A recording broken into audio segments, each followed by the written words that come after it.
Bienvenidos al último seminario web del año 2025, el aula como laboratorio de soluciones explorando el ABP, donde estaremos compartiendo con María del Rosario Rosel Sarabia, docente universitaria, con más de 23 años de experiencia. Vamos solo a pedirle a Carlitos que nos pueda presentar el perfil en pantalla, si la puedes tener acá, por favor. Y bueno, continúo, ¿verdad? Rosario pues tiene más de 23 años de experiencia como docente universitaria. Ha impartido cursos variados en las áreas de administración, ética profesional, mercadeo y gestión turística en instituciones académicas como la Universidad Rafael Andívar y la Universidad del Valle de Guatemala. Su trayectoria incluye un sólido desempeño como coach, como asesora empresarial, conferencista y capacitadora en los ámbitos tanto académico como empresarial. Ha administrado con éxito su propia empresa y participado activamente en proyectos de apoyo a emprendedores y MIPIMES. Cuenta con certificaciones internacionales en asesoría empresarial, comercio internacional y coaching educativo, así como diplomados en responsabilidad social empresarial y gestión de proyectos.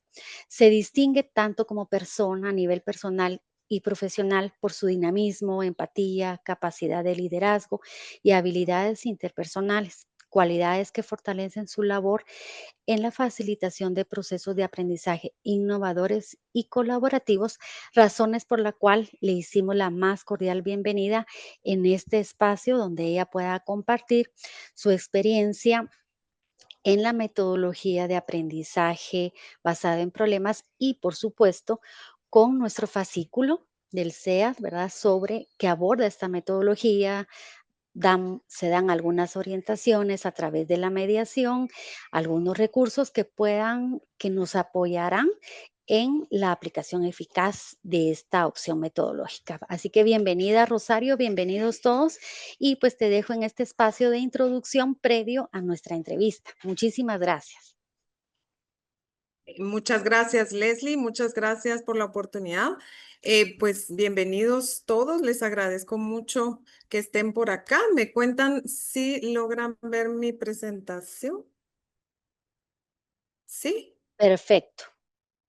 Ok, muchas gracias. Entonces, pues bienvenidos. Para mí es un gusto estar con ustedes el día de hoy. Le agradezco a Leslie el apoyo también y todo lo que trabajó conmigo durante estas semanas en lo que preparábamos el curso y espero que les sea de mucho provecho a todos ustedes. Pues el día de hoy estamos acá para contarles un poquito sobre el aprendizaje basado en problemas. Yo quiero dar una breve introducción al tema y me gustaría que todos ingresen a este, que escaneen este código QR y para que hagamos una dinámica con algunas preguntas para poder hacer un sondeo del tema y que cómo están ustedes con sus conocimientos, qué opinan. Lo voy a dejar un ratito en lo que todos ingresan.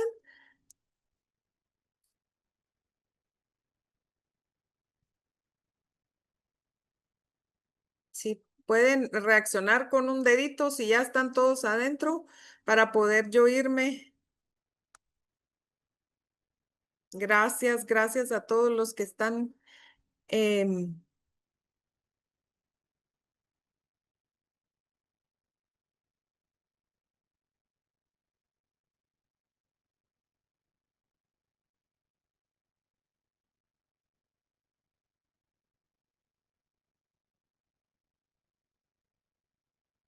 ok, vamos entonces con la primera pregunta.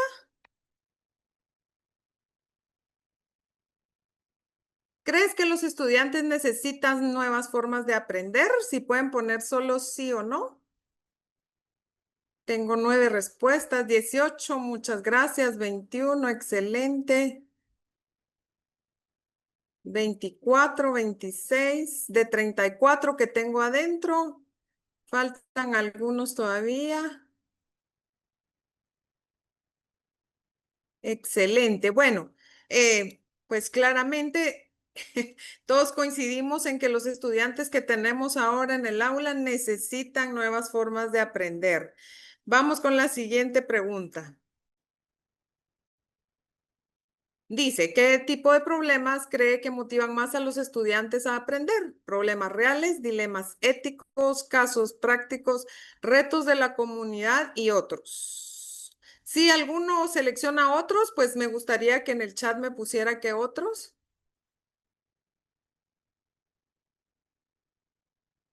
Excelente, excelente, muchas gracias. Tengo ya 31 respuestas. 22 dicen que problemas reales, definitivamente. 5 dilemas éticos es algo importante también. Casos prácticos, definitivamente. Retos de la comunidad y otros. Sí, yo creo que esta metodología abarca todo esto. Lo vamos a ver más adelante. Excelente, gracias por sus respuestas. Vamos con la siguiente. ¿Conoce el aprendizaje basado en problemas?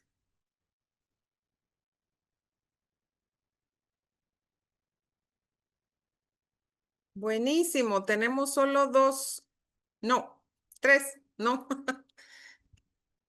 Ok, muy bien, 24, 26, excelente. Ok, gracias, gracias. Ok, 27 personas lo conocen, 4 no. Qué buenísimo, así podemos tener muchas ideas y compartir entre todos el conocimiento que tenemos. Me van ayudando ustedes también con sus interacciones, buenísimo. Y la última lo ha aplicado en alguno de sus cursos, que es también muy importante. Excelente, ya tengo 16, 18 que sí, buenísimo. Perfecto,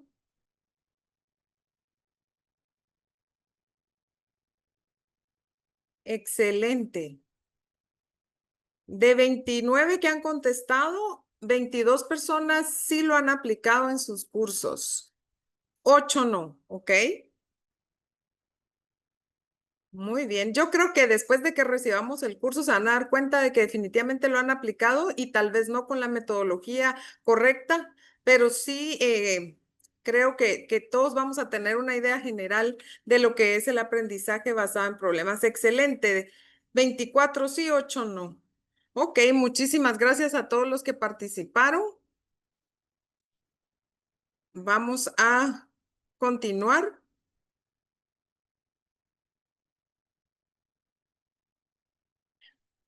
Pues quise hacer este sondeo para poder empezar em, con ustedes a más o menos identificar. Todos coincidimos o la mayoría coincidió en que los estudiantes necesitan una nueva forma de aprender, en que los problemas deben de ser reales, pero ¿por qué? Entonces, se me trabó esto. Te Mm, escuchamos ahí mejor. ok, ¿sí me escuchan? Sí te Ok, escuchamos bien. entonces... Excelente. ¿Pero por qué? ¿Por qué necesitan aprender? Bueno, yo quise hacerles, antes de iniciar con la metodología en sí, prepararles una pequeña introducción del panorama general de la educación superior en Guatemala y del perfil de los estudiantes que tenemos nosotros actualmente en el aula. Entonces, encontré este artículo que me llamó muchísimo la atención, que es una investigación que realizó la Universidad de San Carlos. Este artículo afirma que el 60% de los egresados de las universidades sienten no estar preparados para los requisitos y demandas de las empresas. Eso es algo muy curioso porque se están graduando con títulos universitarios y resulta que al llegar a las empresas sienten que no están preparados, que no tienen las habilidades que las empresas les están requiriendo. Luego dice que los programas de estudio de las universidades guatemaltecas no reflejan las demandas actuales del mercado laboral ni las competencias que los estudiantes perciben como importantes. Entonces, sí es algo que nosotros debemos considerar con mucha importancia. La universidad ahorita está pasando por este periodo de transformación, precisamente por estos elementos, ¿verdad? Que son sumamente importantes para que los estudiantes estén en el mercado laboral y estén siendo partícipes de su educación. Luego tenemos que el análisis institucional refleja la necesidad de carreras más tradicionales y que éstas deben actualizarse, incorporar metodologías más activas y vincularse con proyectos reales. Esto es un estudio que llegó a esa conclusión y yo creo que esto nos da un panorama de por qué entonces es que los estudiantes necesitan nuevas formas de aprender. Si a esto le sumamos la salud mental, el estrés académico y el bienestar psicológico de los estudiantes, que es con lo que lidiamos nosotros todos los días en el aula. Tenemos estudiantes con muchos problemas, con mucha ansiedad, con mucho estrés. UNICEF Guatemala reporta que en el año 2023 el 60% de los diagnósticos de trastornos mentales corresponden a jóvenes menores de 20 años. Son los que tenemos en el aula. ¿Verdad? Son los estudiantes que tenemos actualmente en la universidad y el 60%. Esto quiere decir que de cada 10 estudiantes, 6 tienen algún problema o trastorno mental. Dice que son problemas como la ansiedad, el estrés, la depresión, el burnout y estas fueron las más diagnosticadas en estos jóvenes. El estudio se realizó con 250 estudiantes y el 65% presentó alguno de estos problemas. Imagínense entonces lo importante que es el aula para los estudiantes, el ámbito en el que están estudiando, las formas en que están aprendiendo. Y no es solo culpa de las universidades. Yo siento que los estudiantes vienen así del colegio. Los colegios no tienen tampoco o no han implementado en su mayoría, porque no los conozco todos, ¿verdad? Pero en su mayoría no tienen estas metodologías nuevas, no identifican las diferentes formas que tienen los estudiantes de aprender y esto le causa al estudiante esta ansiedad, este estrés, esa depresión, ¿verdad? Em, ¿Por qué utilizar nuevas metodologías? Bueno, yo aquí resumí los cambios más importantes que encontré de la educación en los últimos 10 años que me parecieron súper importantes también em, de mencionar, ¿verdad? Dice que el estudiante necesita ahora mayor protagonismo, pasan de ser receptores activos, ya no es ese estudiante que se sentaba en el aula como éramos nosotros y recibía una clase de hora y media tomando nota. Ellos ya no les gusta, no pueden hacer esto porque han cambiado sus características, sus formas de aprender, necesitan estar activos en el aula.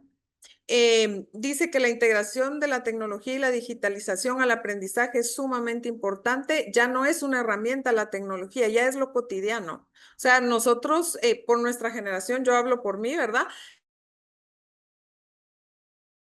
Lo vemos como una herramienta, pero ya no, para los estudiantes ya no lo es. Eso es su día a día, su cotidiano. Ellos ya no pueden ni saben trabajar sin tecnología y nosotros tenemos que adaptarnos a esos cambios que se están dando en los estudiantes. ¿Cómo también hacer para que ellos no lo hagan todo con tecnología? Eso es algo, un reto también que tenemos nosotros de buscar las formas y los métodos para que el estudiante deje a un lado la tecnología y sea más presente en el aula.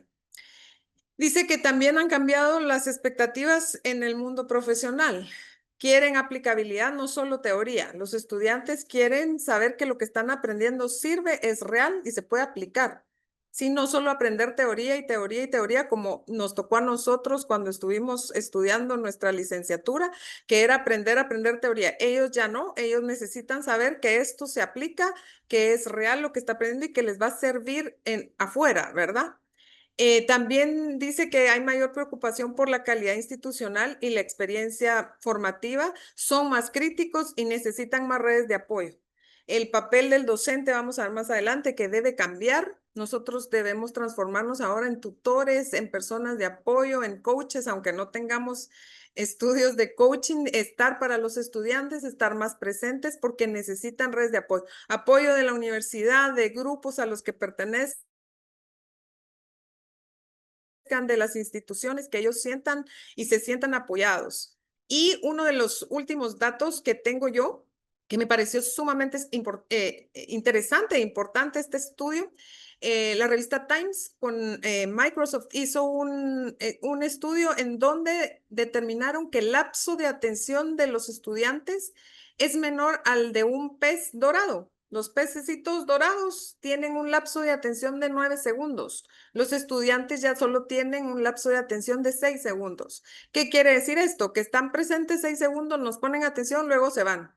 Sí, regresan, por supuesto, pero esos lapsos de atención que nosotros, nuestra generación, los tenía en 12, 20 minutos, en donde nosotros podíamos estar presentes poniendo atención, ahora son 6 segundos. Y esto es algo que tenemos que tomar en cuenta para nuestras clases, para la metodología que implementamos, para que ellos aprendan y aprendan bien, ¿verdad? Entonces, para terminar, a mí me gustaría que respondan este Miro, que les vamos a poner el enlace en el chat. Em, les quiero explicar que los que no están registrados en Miro, pues solo tienen que ingresar, preferentemente si es un correo de Gmail, les pide su correo de Gmail y ya con esto pueden ingresar. Entonces, gracias Leslie o Carlos, no sé quién me hará el favor de poner el... Ya ya está en el chat. Si lo logran ver Gracias. y si puedan tener acceso, por favor, que nos vayan comentando. Si tuvieran Gmail, es mucho más práctico, pues, tener acceso, abrir a su correo para luego dar un clic al enlace y poder integrarse Gracias. a esta presentación. Okey. Leslie, ya veo a varios adentro, excelente. Entonces, tienen los post-its, aquí a la par está el texto para que puedan escribir y responder las preguntas que tenemos acá. ¿Qué características tienen los estudiantes de la generación que tenemos en nuestras aulas? ¿Logramos como docentes nosotros identificar sus intereses y necesidades? ¿Y qué prácticas utilizamos para guiarlos? Ahí que pueden utilizar varios post-its. Verónica, veo que ya logró agarrar su post-it. El post-it se agarra y lo pueden correr para cualquier lugar de la página y pueden pegar su texto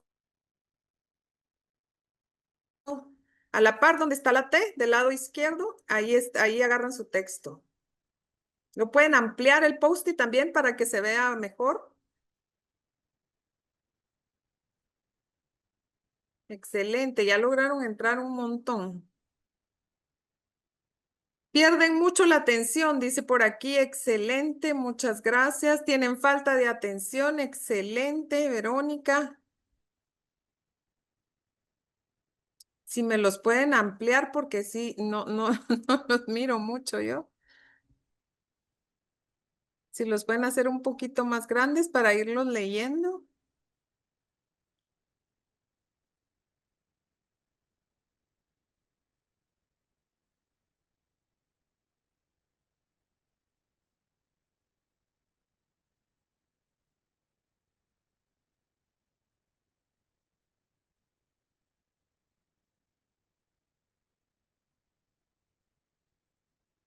Se distraen fácil con la tecnología, quieren utilizar ChatGPT para todo. Así es, excelente. Son más activos y no son entes positivos. Así es, como se les consideraba antes. Totalmente de acuerdo. Quieren todo rápido. Excelente, Ángela. Gracias. Mucho celular. Totalmente. Se distraen con el celular. Falta de interés y valoración no leo, del saber y conocimiento, así es, completamente. La IA hace sus trabajos, tienen necesidad de ser vistos, eso es algo muy importante también. Nativos digitales, multitarea. Eso del multitarea también es algo que ellos piensan, pero no es tan real. Con alta exposición a la información, buscan inmediatez. Ah, excelente. Mm. Su atención se reduce considerablemente a un poco tiempo, definitivamente. Así que si se dan cuenta, creo que todos estamos como en la misma línea, ¿verdad? Ausentes o distraídos, exceso de celular. Aquí alguien menciona que sí, que sí logró identificar sus intereses, excelente, tienen diálogo adentro o afuera del aula, esas son las prácticas. Eso es básico. Muchas gracias,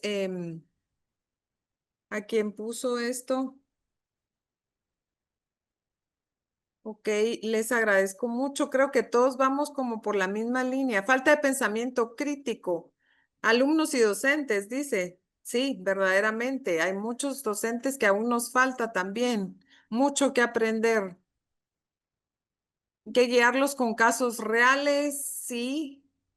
Em, Les agradezco a todos. Yo creo que todos estamos de acuerdo con todo lo que están poniendo. Yo creo que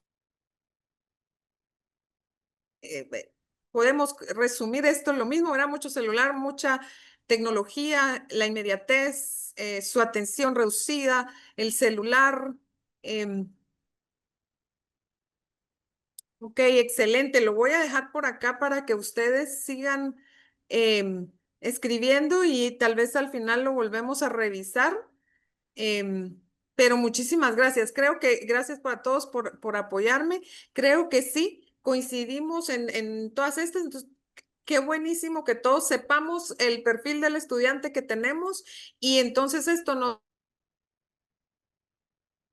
va a hacer a todos comprender aún más la necesidad de estas nuevas metodologías.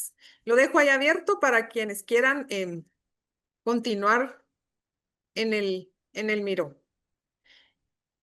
Entonces, para Muchísimas, mí, gracias, Leli, esta es la introducción, ¿verdad? Conocer al estudiante, saber con qué estamos lidiando, qué problemas estamos enfrentando y la importancia de estas nuevas metodologías.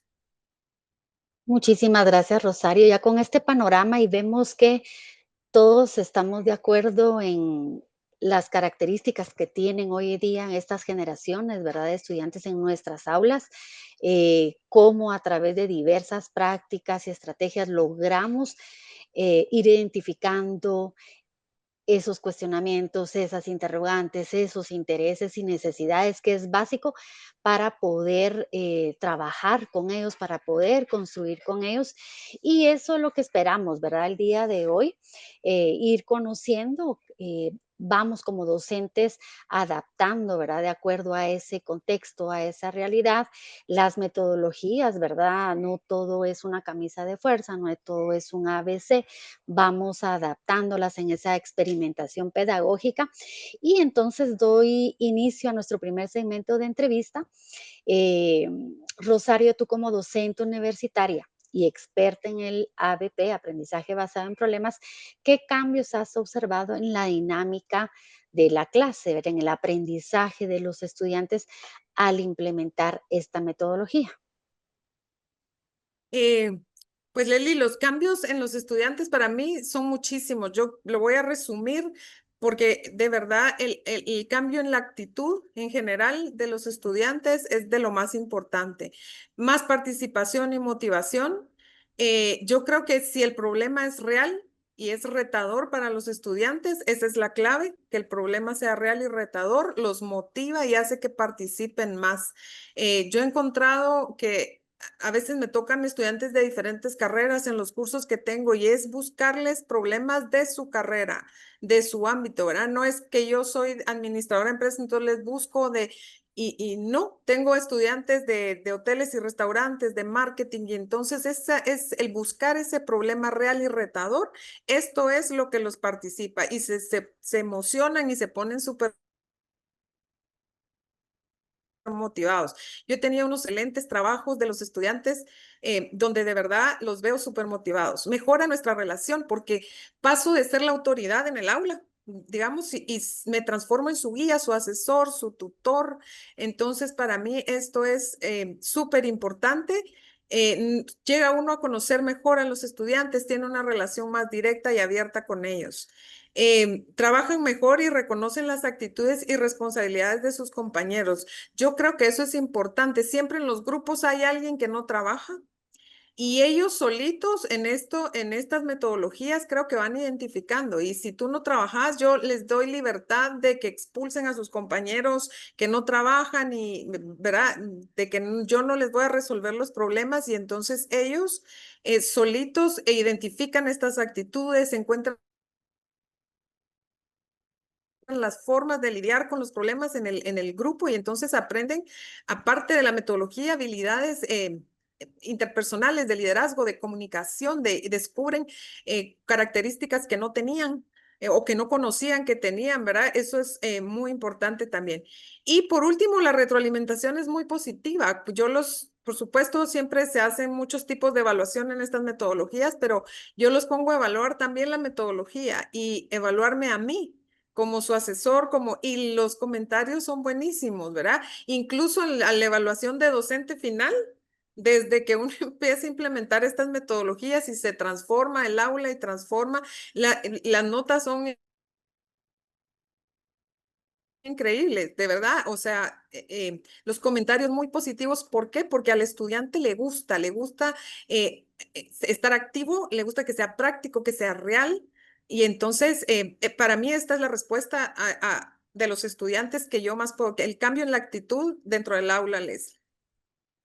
Perfecto. Y en este sentido, entonces, Rosario, ¿cuáles han sido los principales retos o desafíos al implementar el ABP y qué estrategias te han resultado más efectivas para poder superarlos?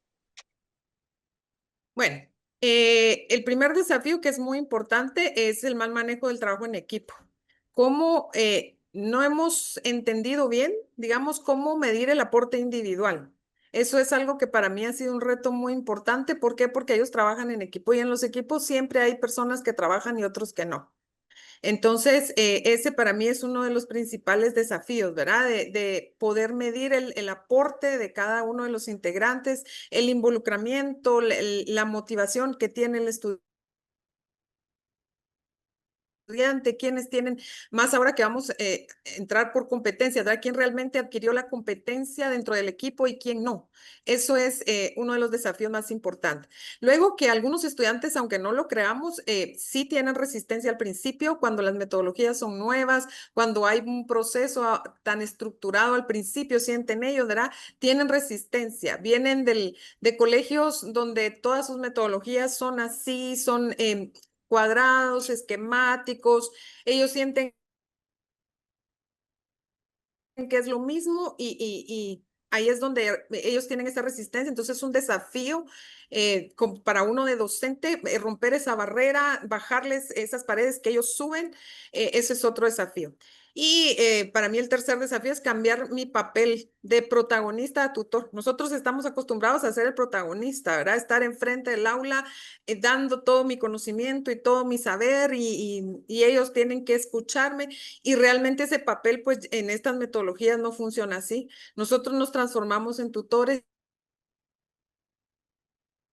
Incluso el aprendizaje de ellos debe ser autónomo. Ellos yo soy su guía, su tutor, estoy ahí para apoyarlos, para orientarlos, para reforzarles el conocimiento, pero ellos deben de tener ese autoaprendizaje que no están acostumbrados. Entonces, ahí también la resistencia por el autoaprendizaje. Entonces, para mí esos son los tres desafíos más importantes. En cuanto a las estrategias que yo utilizo, pues la más importante es la comunicación. Saber que el estudiante sepa que yo siempre estoy ahí, que me puede buscar en cualquier momento, que están abiertas mis puertas, las vías de comunicación, estoy para él porque soy su tutor, entonces tengo que estar disponible, que es la segunda estrategia, tengo que estar disponible. Lamentablemente, pues sí, necesito estar disponible dentro y fuera del aula, porque la hora y media o 2, 3 horas que los vemos a la semana no es suficiente, debemos estar para ellos, debemos apoyarlos. También debemos de darles retroalimentación positiva. Los estudiantes reaccionan muy bien a esta retroalimentación, decirles las cosas que están haciendo bien, las que pueden cambiar, pero todo como una oportunidad, no como un defecto, no como que están haciendo las cosas mal, ¿verdad? Y estar disponible. Y por último, la clave que vuelvo a repetir es identificar problemas que los motiven. Si el problema los motiva y les gusta y ellos sienten que es retador, entonces ahí se reduce la resistencia, ellos quieren aprender y ellos quieren. Entonces, Leslie, entre mis desafíos más importantes y las estrategias, para mí, esto es lo más importante. Excelente, Rosario. Y en este punto estoy segura que los docentes quisieran conocer y que nos pudieras compartir un ejemplo de cómo has organizado los diferentes procesos que intervienen en esta opción metodológica en tus clases, desde la presentación del problema, cómo lo seleccionamos, hasta llegar al cierre, hasta concluir. Si nos pudieras compartir, tú la vez pasada, pues estuvimos viendo algunos ejemplos, tienen muchas, muchas prácticas y que haya seleccionado una para poder compartir. Gracias, ya la estamos viendo por acá, un primer slide. Sí, gracias, Leslie. Pues el proceso del aprendizaje basado en problemas tiene 7 fases. A mí me funciona mucho dividirlo en 4 semanas. Esas fases, esas 7 fases, no es que me salte alguna fase, sino las divido en 4 semanas. Y así es como lo organizo para que los estudiantes sepan qué es lo que deben ir trabajando semana tras semana, ¿verdad? La primera es la presentación, la contextualización y enunciación del problema. Luego, la investigación y el autoestudio, entonces por parte de ellos, la generación de soluciones por parte de ellos y la presentación de soluciones y reflexiones finales por parte de ellos. Si se dan cuenta, la primera fase es donde yo estoy más presente porque les doy el problema, les explico, me aseguro que entiendan, ¿verdad? Y luego ya solitos, yo estoy ahí de asesora. Entonces, este ha sido para mí el proceso que me funciona. Les doy el contexto, siempre hay que darles obviamente la teoría, qué es lo que necesitamos, darles las generalidades del problema en donde ellos se puedan apoyar para buscar la información, que tengan como una guía orientada. Luego de que ya les di toda esa primera fase, que obviamente esto es durante todo el semestre, no son solo en esas 4 semanas, ¿verdad? Es el contexto. Ya les doy las instrucciones y la planificación, se las doy por semanas, como ven acá, qué es lo que deben hacer en cada semana. Esto aquí está resumido y en general, ¿verdad? Pero así como les digo cuáles son los objetivos de trabajo, que la primera semana deben de presentar el problema, la investigación, la generación de soluciones y entonces darles esta pequeña estructura, porque no debe ser esto un documento de 20 hojas porque no lo van a leer. Entonces, hasta en eso tenemos que adaptarnos nosotros a la nueva forma de aprender de ellos, ¿verdad? Entonces, unas instrucciones cortitas, generales, y si no las entendieron, ahí estoy para la tutoría y darles el seguimiento. Luego, creo que, perdón, Leslie, acá me quedo en cómo yo lo aplico. Esta es la metodología que, digamos, de las 7 fases, yo lo reduzco a 4 semanas y así es como lo implemento. Yo no sé si en el chat me están poniendo alguna duda, no sé. Ahorita todavía no tenemos alguna duda. Precisamente lo que quisiera agregar un poco a lo que estás tú presentando, y estoy segura que algunos docentes nos pueden ir comentando ahora en el chat, es que nosotros también como expertos disciplinares, si no seremos pedagogos, sí hemos ido experimentando, capacitándonos, formándonos en estas metodologías, sabemos anticiparnos a las dudas de nuestros estudiantes. Es cierto, cada año, cada semestre son características diferentes de nuestros estudiantes, pero tú comentabas, ¿verdad? Siempre estar dando ese acceso, disponibilidad, incluso una guía, como tú dices ahorita, tú estás presentando una guía de instrucciones, planificación, que la has sintetizado para poder presentarla el día de hoy.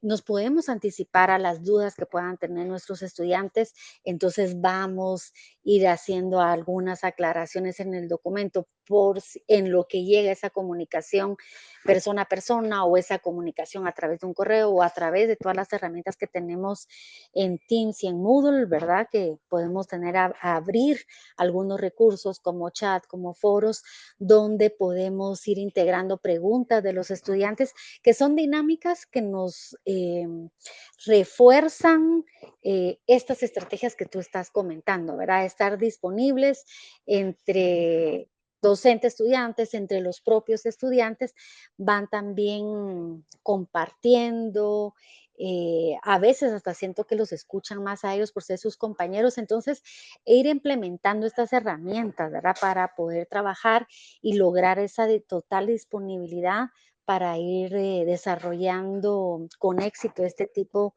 de procesos y de etapa en etapa, ¿verdad? Muchísimas gracias, Rosario. No sé si alguien de los docentes, algún docente quisiera comentar algo adicional en relación a este aspecto. Ya algunos pues nos han comentado que ya han utilizado la metodología y de pronto nos pudiera compartir alguna práctica o algún ejemplo. Veamos. Damos algunos segunditos o lo pueden ir escribiendo acá. Vamos a ver si alguno necesita el micrófono y puede utilizarlo para poder compartir con mucho gusto.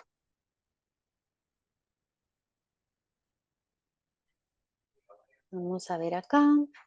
Todavía no ha aparecido Olga. Se ha activado. Ah, no, Olguita es su cámara, pero no. Buenas Voy a tardes. activar. Buenas tardes, gracias a nuestra invitada Rosario y gracias por el curso. Sí, definitivamente tal y como la magistra Rosarito está indicando, eh, lo que hago es poner en el portal Model Ujú, digamos, el contenido total de la metodología, tal y como ella lo está mostrando, digamos, y cada semana yo les voy indicando a ellos, bueno, ahorita estamos en el punto de de presentar cuál es el problema. Esta semana que viene hacemos tal situación. Siempre recalco mucho, aunque sea repetitiva, recalco que estamos en esa metodología, si hay dudas, etcétera, para darle a los jóvenes para que ellos terminen sus proyectos, ¿verdad? Y sí, lo he trabajado escalonadamente, lo acabo de empezar a implementar porque sentía yo que los estudiantes se perdían un poco cuando hacían algún proyectito y yo les decía, mira, este se va a entrar entre 2, 3 semanas o 4 semanas, por favor, trabajémoslo. Entonces, cada semana yo les voy induciendo como el método de casos, por ejemplo, ¿verdad? Ahorita estamos en la semana que vamos a hacer la lectura individual. La próxima semana pasamos a otro caso. Y sí, es una estructura que yo les pregunto, ¿están entendiendo jóvenes? Para que ellos también vayan asimilando estas metodologías, ¿verdad? Entonces sí, yo creo que es como darme a mí esta situación de que así es como se debe de hacer, ¿verdad? Así que agradezco mucho esta oportunidad de poder expresar cómo ejemplifico yo en el portal este tipo de metodologías. Muchas gracias. Gracias, Olguita. Gracias, Olguita. Yo creo que sí es sumamente importante. El portal es la herramienta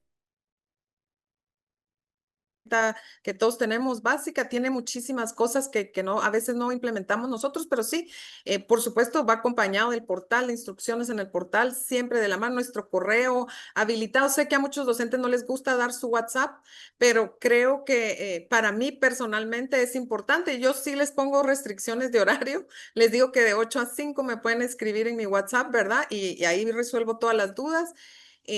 Ya fuera del horario laboral, no. Pero eso es personal, ¿verdad? Es mi estrategia que me gusta estar permanentemente siendo su guía, su asesor, ¿verdad? Porque a veces trabajan fuera del aula, tienen dudas para elaborar bien el trabajo y entonces, pues a mí sí me gusta estar disponible. Sé que no todos tenemos el tiempo, que a veces no podemos, esto es algo opcional, pero es parte, creo yo, si queremos estar, cambiarle esa visión y ese panorama y esa forma de aprender a los estudiantes. Gracias, Olguita.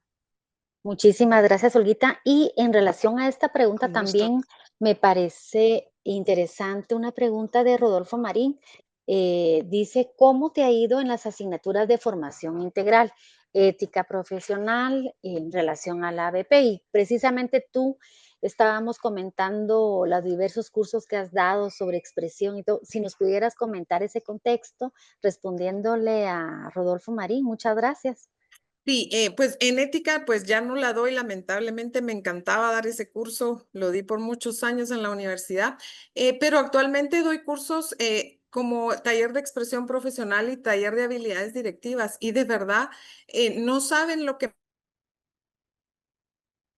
me sirve a mí el aprendizaje basado en problemas es que ponerles actividades a ellos que los reten de cómo solucionar. Yo les pongo muchos casos empresarial.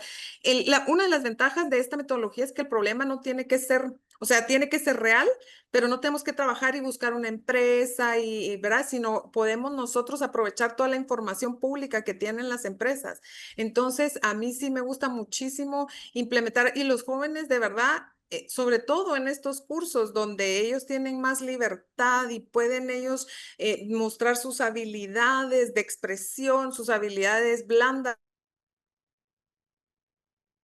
que tienen, se involucran muchísimo más, lamentablemente, que cuando son cursos teóricos y lo que tienen que hacer es probar la teoría, ¿verdad? Entonces, sí, a mí me han funcionado en este tipo de cursos esta metodología muy, muy bien. Creo que sí los motiva mucho. Es una forma, ahora una de las modalidades de la universidad es el periodo doble, ¿verdad? Tenemos a los estudiantes 3 horas seguidas. Entonces, estas metodologías a mí me han vuelto la clase mucho más práctica, mucho más participativa, les doy tiempo de que trabajen en el aula, en el proyecto, estoy ahí cuando hacen su investigación, cuando buscan el contexto, el entorno y buscan los elementos, seleccionan, porque yo les doy libertad, les pongo un tema y un problema y ellos, siempre yo lo hago de esta forma, esto es personal. Ellos deben de buscar la empresa que les interese, con la que se identifiquen en cualquier problema que les presenten. Entonces, estoy ahí asesorándolos en si es la empresa adecuada, si no, por qué la hace. Entonces, para mí es una metodología que hace que los estudiantes se motiven muchísimo y nos da chance a implementarla en cualquier, yo creo que en cualquier clase. Muchísimas gracias. Acá Esli y también María nos comentan que un medio que les ha funcionado muy bien y yo no lo he implementado, lo reconozco, así que voy a implementarlo ahora, de Telegram, porque no necesitan dar el número personal, no lo sabía, y es una comunicación fluida e inmediata, ¿verdad? Si hablamos de que la retroalimentación además debe ser también inmediata y oportuna, ¿verdad? Entonces, muchísimas gracias. Y aquí hay una pregunta de Ernesto. ¿La actividad de investigación solamente la asigna para la segunda semana o no es un proceso continuo? Preguntan acá. Cuando estoy aplicando la metodología, la investigación inicial, sí. Se hace solo la primera semana, ellos investigan el contexto, la empresa que se dedica. En este caso, por ejemplo, que yo coloqué aquí, que era evaluar el storytelling del marketing de las empresas, específicamente tenían que investigar sus redes sociales, seleccionar la empresa, el entorno, la competencia. Les doy una semana. Pero por supuesto que cuando ellos están presentando su solución se dan cuenta de que la investigación tiene que continuar. Hay elementos que no tienen tan claros, o sea que hay una semana de investigación, digamos, formal, pero la investigación se aplica en todo el proceso, creo yo, porque ellos ya cuando incluso están haciendo sus soluciones y generando y cómo van a presentarlo y todo, la investigación continúa, porque quieren ver cómo lo hace la competencia, porque no investigaron esta otra empresa, porque investigan cómo lo están haciendo en Europa, en Estados Unidos, yo no sé, ¿verdad? Entonces, sí, la investigación es permanente, creo yo, durante todo el proceso, pero la investigación formal inicial sí les doy una semana.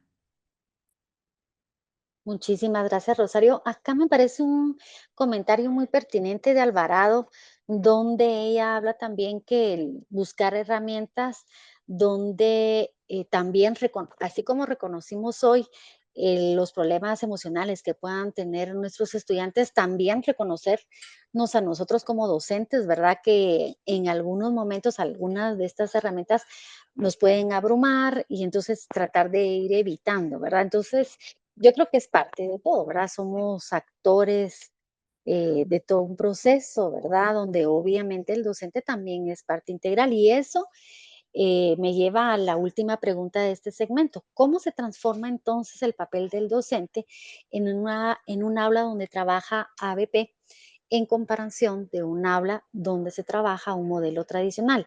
¿Qué impacto puede tener en la formación de los estudiantes y también en nosotros? Si nos pudieras comentar, Rosario. Bueno, yo creo que ya hablamos, ¿verdad? Del cambio en el papel del docente, de pasar de tutor a ser guía, asesor. Debemos promover el diálogo y la participación. Tenemos que ser mucho más pacientes que antes, respetar las individualidades. Para eso tenemos que conocer a los estudiantes, tenemos que dedicarles tiempo, aprendernos su nombre, a reconocer sus habilidades, sus fortalezas. Sé que esto es un trabajo grande, que yo por eso nunca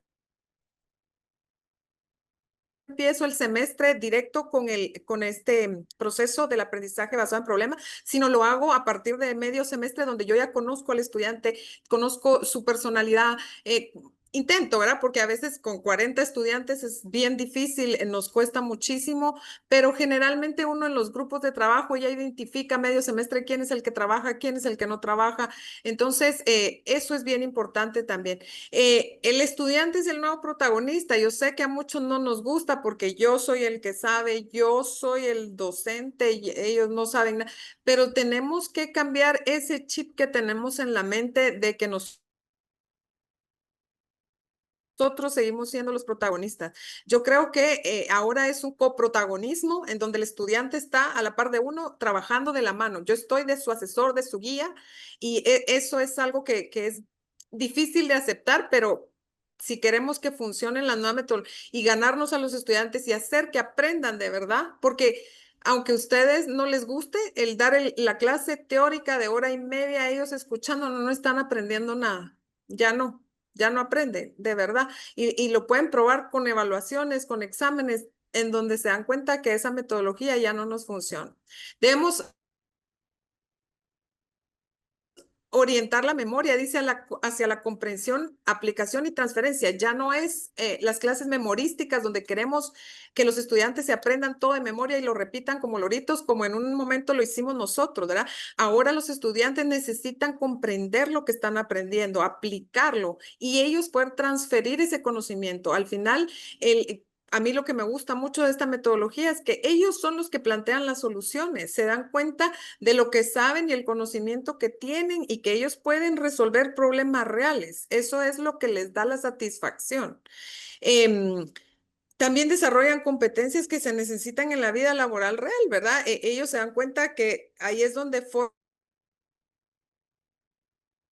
sus habilidades interpersonales que son tan importantes, implementan sus conocimientos, desarrollan su liderazgo, muchísimas otras competencias que desarrollan, ¿verdad? Y luego las nuevas formas de evaluar que estamos acostumbrados al examen teórico memorístico y ya no puede ni debe ser así. Entonces, para mí estos son los principales cambios, Leslie, pero ¿y esto qué impacto pues tienen los estudiantes? Yo creo que todo esto los motiva. Estos cambios los hace involucrarse más, poner más atención, intentar aprender más. Ellos se sienten en la necesidad de prepararse porque saben que así es la vida real y a eso es lo que van a salir. Y entonces entienden que no están aprendiendo o que sí están aprendiendo, ¿verdad?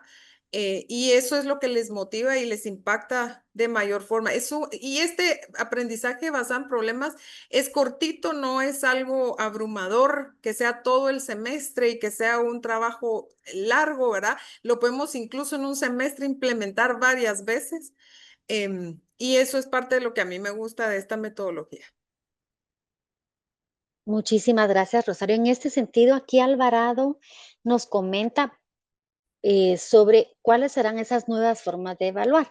Pero me encantaría, Rosario, que antes de que pudieras darnos algunas orientaciones o tu experiencia, nuestros docentes nos fueran comentando en el chat qué nuevas formas han implementado cuando hacen ese cierre al utilizar este tipo de metodologías u otras, ¿verdad? Eh, ¿Qué nuevas formas han implementado tomando en cuenta? Tú dijiste algo muy importante, a nuestra aula llegan, Gracias, Leslie. Sí, es en lo que los docentes, sí, sí, por favor. en lo que ellos escriben, me gustaría también pues contarles un Excelente. poquito del impacto que yo he visto en los estudiantes que desarrollan competencias, como les dije, el trabajo en equipo, la toma de decisiones, desarrollan su pensamiento crítico, reflexivo, implementan la creatividad, la innovación. Ellos se abren al mundo real, descubren cosas nuevas, descubren que sí pueden salir y trabajar en algo. Incluso van identificando las áreas que les llaman la atención de las empresas, de en qué área les gustaría trabajar, qué es lo que más los motiva, sienten que realmente están aprendiendo porque me lo han dicho y lo comentan al final en la evaluación, ¿verdad? Mejora nuestra relación de alumno-docente. Yo personalmente creo que yo siempre he tenido, considero, pienso yo, una buena relación con los estudiantes, pero al implementar estas metodologías cambia un poquito la dinámica también, lo ven a uno de forma diferente. Y no es que lo vean como un igual o le falten el respeto para nada, lo ven a uno realmente como un mentor, ¿verdad? Como su guía, como y ya lo buscan después hasta en otras clases y licenciada, apóyeme, ayúdeme en esta clase, no me está yendo bien. Entonces, esa relación de alumno-docente se modifica completamente y que descubren que pueden salir al mundo real, ¿verdad? Y aportar soluciones reales. Eso es para mí el impacto más importante. No sé si nos han compartido las evaluaciones que utilizan, Leslie. Ahorita, por el momento, hay algunas preguntas, no han compartido qué tipo de evaluaciones han Ok. utilizado, pero Rodolfo nos dice, ¿cuál será el número ideal de estudiantes para poder trabajar en clase esta metodología? Y Ernesto Álvarez nos dice, ¿de qué manera el aprendizaje basado en problemas favorece el desarrollo del pensamiento crítico y la autonomía de los estudiantes durante la resolución de situaciones reales? Ok, el número ideal, pues todos quisiéramos tener, yo creo, 15, 20 estudiantes en el Ujú. aula, ¿verdad? Porque eso creo que es un número que manejan y está aprobado, ¿verdad? Que es lo que un docente, una maestra debería de tener para prestarles el 100% de atención a los estudiantes y conocerlos. 15, 20 estudiantes. Lamentablemente no tenemos 15, 20 estudiantes en el aula, tenemos 35, 40. Yo he visto secciones de 48 estudiantes, pero no Ujú. hay que tenerle miedo a la cantidad de alumnos. Yo creo que es el que formen grupos donde se conozcan. Yo les doy a ellos libertad de escoger a los estudiantes. Les aclaro que así no es la vida real, que las personalidades son diferentes y que van a tener que llegar a trabajar con cualquier tipo de Ujú. persona, ¿verdad? Pero ellos se conocen, que trabajen bien, que funcionen. Entonces, lamentablemente el número ideal no se nos da, pero nosotros tenemos que hacer que funcione. Yo creo que la magia está en hacer que funcione, conocer a los grupos, acercarse. Yo los hago de 5 a 6 estudiantes máximo. Sé que en secciones muy grandes son un montón de grupos, pero creo que tampoco podemos hacer grupos de 10 personas en donde van a trabajar 3 y 7 no van a trabajar. Yo creo que el número ideal de grupos es ese, ¿verdad? Sé que se nos complica el trabajo, pero así es como funciona. Y la otra pregunta, Leslie, era, Y la otra pregunta, ¿de qué manera el aprendizaje basado en problemas va favoreciendo el desarrollo del pensamiento crítico y la autonomía en los estudiantes durante la resolución de situaciones reales? Y fíjate que en este sentido también hay dos participaciones que creo que se enlazan muy bien. Luis nos comenta que el mayor desafío que tenemos como docentes es que no les podemos enseñar a pensar. Algunos poseen sensor crítico, pero la mayoría carece de tener buen sensor y se ve cuando no pueden realizar alguna conclusión. Alvarado nos indica que por el curso que ella da o él da, suelen ser proyectos, pero cree que hay cierta separación entre las facultades. No sé qué es, en qué sentido, si nos pudiera complementar a qué se refiere con esa separación o desde qué manera es que se da esta separación entre facultades y las metodologías. Ella indica que quizás porque a pesar de ellas, el momento de la evaluación comprensiva cree que no les va muy bien, porque no permea esa aplicación del conocimiento, ¿verdad? Ok, para mí el desarrollo del pensamiento crítico se da desde el momento en poder identificar cómo soluciono el problema, qué tengo que investigar. Pero la parte que a mí más me gusta es escucharlos cuando están en grupo, ellos discutiendo cómo solucionar el problema. Y entonces ahí creo yo que es el momento en que ellos deben desarrollar ese pensamiento crítico de poder debatirle al compañero, de poder dar su opinión personal, de analizar las soluciones que están presentando los demás y el grupo. Entonces, para mí, este es una de las metodologías que más desarrolla ese pensamiento crítico. Em, Sé que no funciona en todos los cursos, sé que es difícil y sé que siempre son unos los que participan y otros no. O sea, lamentablemente no podemos asegurarnos que el 100% de los estudiantes desarrollen todas las competencias. Yo sé que eso quisiéramos, pero creo que esa es la parte en donde ellos deben de poner de su parte, entender que si no lo hacen ellos, nadie lo va a hacer por ellos. Entonces, ahí es cuando está cambiando ese papel de ellos pasar a ser activos en su aprendizaje y que descubran que si no lo hacen ellos, nadie lo va a hacer Excelente. por ellos. Muchas gracias. Entonces, Yo creo para mí eso es el desarrollo del pensamiento crítico. Sí, perfecto. Tengo la participación de María Teresa en relación a las diferentes formas en que podemos evaluar. Y una forma, ella indica que es aplicar mini casos contextualizados con la realidad. Yo creo que se asemeja mucho, pues, a esta metodología, ¿verdad? Que debemos dar respuesta a un problema que se determina en el inicio para poner en práctica los conocimientos.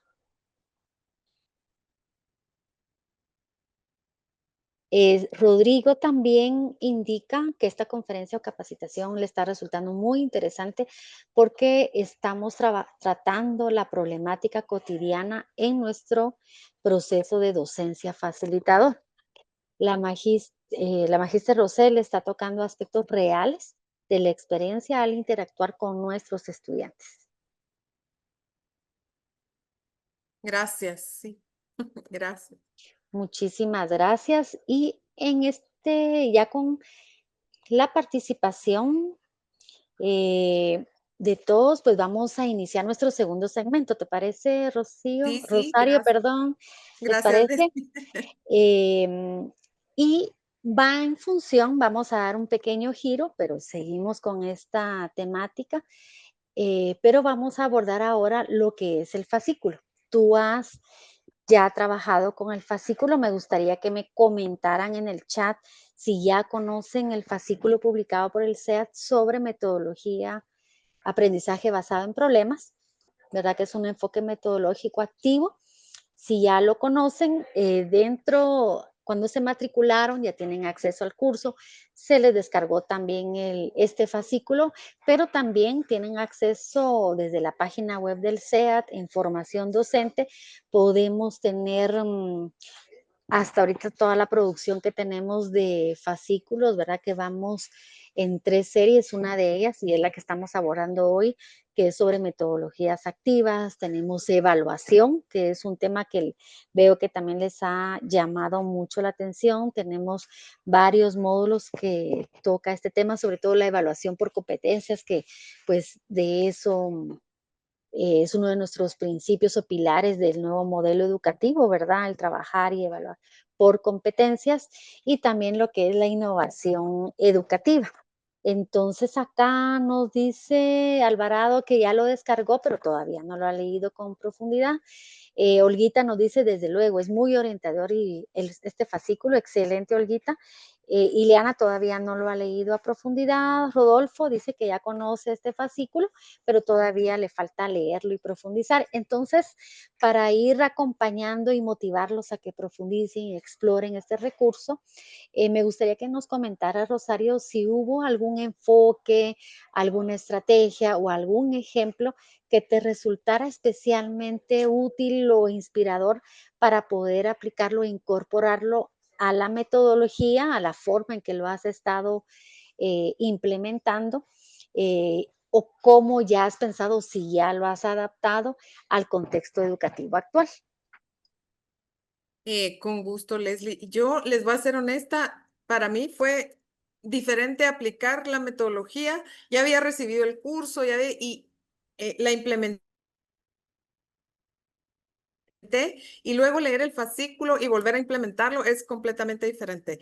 Yo al leerlo descubrí que la clave de la metodología es buscar un problema desafiante, ¿verdad? Y que les guste a los estudiantes. Debemos de dar espacio en el aula para cada etapa y apartar tiempo para tutorías, que eso lo necesitan los estudiantes y esto en general. Pero dos estrategias, digamos, que están en el fascículo que a mí me ayudaron muchísimo y que me han servido enormemente es la primera, este cuadro donde nos ayuda a evaluar el problema. Yo creía que mis problemas eran maravillosos lo que les estaba poniendo y que estaban buenísimos, pero ya al evaluarlos con esta tablita, con estas preguntas que nos da el fascículo, por ejemplo, es retador, puede documentarse, es un problema real. Está planteado de forma clara y sencilla, establece bases para las acciones que llevarán a su solución, puede resolverse en el tiempo asignado. Entonces, para mí incluso lo que hice yo con los estudiantes es les hice estas preguntas a ellos para que ellos analizaran si el problema le hacía falta algo, si el problema estaba completo. Entonces, a mí me llamó muchísimo la atención, me encantó esto. Tuve mucha retroalimentación de parte de los estudiantes porque ellos quieren que el problema sea fácil y claro, ¿verdad? Entonces, la retroalimentación que me dieron, las respuestas que obtuve, a mí este cuadrito de cómo plantear un buen problema me ha ayudado muchísimo. Y la otra herramienta, porque el fascículo nos da muchas herramientas, Leslie, pero estas dos a mí personalmente son las que más me han servido. Es este cuadrito del proceso de trabajo en equipo donde nos dice por etapas cómo el estudiante se va sintiendo y cómo el estudiante va reaccionando. Y cuando yo leí este cuadrito, hasta lo tengo así como impreso para irme recordando cómo yo debo de ir de guía, digamos, o cómo debo de irlos apoyando en cada una de las etapas. Por ejemplo, dice en la segunda etapa, los alumnos pueden experimentar ansiedad por la falta de conocimiento, creer que no tienen insumos suficientes para resolver el problema o sienten abrumados por el material de autoaprendizaje. El tutor debe orientar la búsqueda de información y motivar el aprendizaje en esta etapa. Entonces, yo ya sé cómo se están sintiendo y entonces trato de apoyarlos, les hago preguntas como, ¿se sienten que tienen alguna dificultad? ¿Creen que tienen los insumos suficientes? Busquemos otras fuentes. No se pongan ansiosos, ustedes tienen el conocimiento, lo saben, solo tienen que aplicarlo, porque es diferente aprender algo y luego aplicarlo. Entonces, ese apoyo por etapa que me da a mí esta tablita, para mí fue otra de las herramientas que me encantó y que utilizo todo el tiempo, que no me la logro aprender de memoria, digamos, pero sí la tengo para saber cómo se van sintiendo y qué tipo de apoyo les puedo dar yo por etapa. De qué forma debo estar presente, qué necesidades tienen. Digamos, cuando van en la cuarta etapa, dice, los equipos han madurado y es real. Inician a ser autosuficientes, que es cuando ya están dando soluciones, ya ellos solitos ya saben que pueden, ya si se les asesoró de forma adecuada, si realizaron una buena investigación, ahí se dan cuenta que ya pueden ser autosuficientes, ¿verdad? Entonces, ellos ya ahí es la etapa donde uno los va soltando en la metodología. Entonces, Leslie, hay muchas más herramientas en el fascículo que a mí me encantó, la verdad, pero estas dos me han servido, las he aplicado y creo que son las más importantes que podría yo mencionar. Perfecto, los invitamos a que conozcan, ¿verdad? Precisamente, les va a ayudar, como tú dices, ¿verdad? Para ir adaptando a quienes ya son expertos en la metodología, cómo pueden ir implementando. También les presenta algunos recursos para poder evaluar e ir reflexionando, ¿verdad? También les hace un acompañamiento de ese proceso que es importante, ir concientizando, como tú dices, cada etapa. Y desde ese sentido, Rosario, ¿cómo adaptas precisamente este proceso en tus clases para que los estudiantes trabajen de manera colaborativa y significativa. Ya acá Olguita nos comenta que los estudiantes pues muestran un mayor interés en sus proyectos y van preguntando. Ellos están ávidos y necesitan saber cómo van, si van bien. Algunos son más seguros que otros, por supuesto, se van comprometiendo en el paso a paso, en etapa por etapa, ¿verdad? Acá Ileana nos dice, cuando hay herramientas para elaborarlo y calificarlo es mucho más fácil y gracias por compartirlo. Entonces, si nos pudieras compartir cómo has adaptado, por lo que tú has explicado en tus prácticas, para lograr que todos trabajen, que todos colaboren, pero de una manera significativa. Ok, Si puedes compartir gracias, algún Leslie. ejemplo, creo que Las tenías ahí etapas algún que nos da ejemplo. el fascículo son 7, como les dije.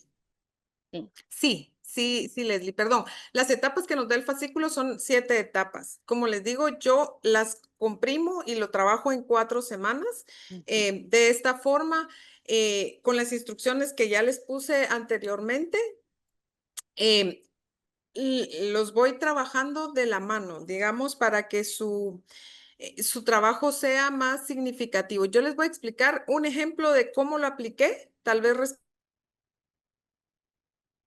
respondo mejor así la pregunta, Leslie. En este caso, yo estaba trabajando el tema de storytelling en el curso de taller de expresión profesional. Estos estudiantes, específicamente en este ejemplo, eran estudiantes de marketing. Entonces, hablábamos de la importancia del storytelling empresarial y lo que era el storytelling, ¿verdad? Y el problema que tienen las empresas de no implementarlo en sus campañas publicitarias, en sus anuncios y en sus redes sociales. Entonces, yo les di libertad de seleccionar una empresa con la que ellos se identificaran, con la que ellos quisieran trabajar, que evaluaran la publicidad y que luego ellos presentaran una propuesta eh, para solucionar este problema y que las empresas puedan implementar el storytelling. Ustedes no saben lo que se emocionaron los estudiantes con este problema. La segunda etapa, ellos realizaron la investigación, el autoestudio en la clase, empezaron a ver la competencia, a ver los anuncios, las redes sociales, anuncios de diferentes áreas del mundo, porque las empresas que seleccionaron pues eran empresas grandes que tenían campañas publicitarias por regiones. Esto los motivó muchísimo, ¿verdad? Y luego generaron soluciones. Aquí les puse solo algunos ejemplos, ¿verdad? Este grupo trabajó con Coca-Cola y como no tiene Coca-Cola anuncios específicos para Guatemala y ellos me hicieron los anuncios.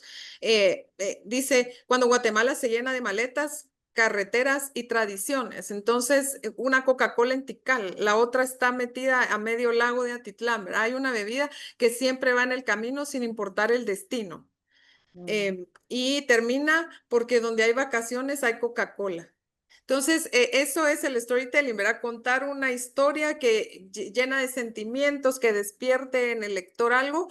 Entonces, a mí me encantó porque tienen tantas herramientas disponibles ahora con inteligencia artificial, digamos, que los estudiantes pueden ser tan creativos y tan... Pero para llegar a estos descubrieron, ¿verdad? Que Coca-Cola no tiene campañas específicas para Guatemala, que en otros países sí las tienen, que sí, ¿verdad? Toda esa investigación que hicieron los llevó a hacer esta propuesta. Otros estudiantes trabajaron con Calvin Klein y a mí me dio mucha risa esta campaña. Ellos hasta hicieron su anuncio y de video, se pusieron la ropa interior y cómo evaluaron, ¿verdad? Que tampoco tienen, Calvin Klein lo que hace es escoge a celebridades para promocionar su marca y ellos decían, ¿por qué si la gente común también utiliza la marca? Entonces crearon una campaña con gente común y son ellos mismos en el anuncio. A mí me gustó muchísimo también su creatividad. Estos estudiantes tenían en el grupo a un estudiante que hace motocross y la empresa que escogieron es KTM, es una marca de motocicletas. E hicieron su video que se los quiero poner, me dicen por favor si se escucha, que a mí me encantó, y el storytelling está en el audio, ¿verdad? Obviamente lo hicieron con inteligencia artificial, la voz, pero ellos hicieron el contenido, digamos, ellos elaboraron y lo hicieron y se fueron a filmar al compañero en una pista de motocross. Entonces se los voy a poner como ejemplo para que lo puedan. Todo inicia en el silencio, cuando nadie te ve, cuando el sudor cae y las excusas no tienen espacio. Aquí es donde se forja el piloto, donde se deja todo para estar listo cuando el momento llegue. Inicia la carrera. Cada curva exige precisión. No hay margen de error, solo segundos para decidir, y el corazón latiendo más fuerte que nunca. Aquí, el piloto no compite contra otros, compite contra sí mismo. Y entonces, la meta. Ese instante en el que el sacrificio se convierte en gloria, donde cada caída, cada madrugada, encuentra su razón de ser. KTM, hecha para quienes se atreven. KTM, Ready to Race.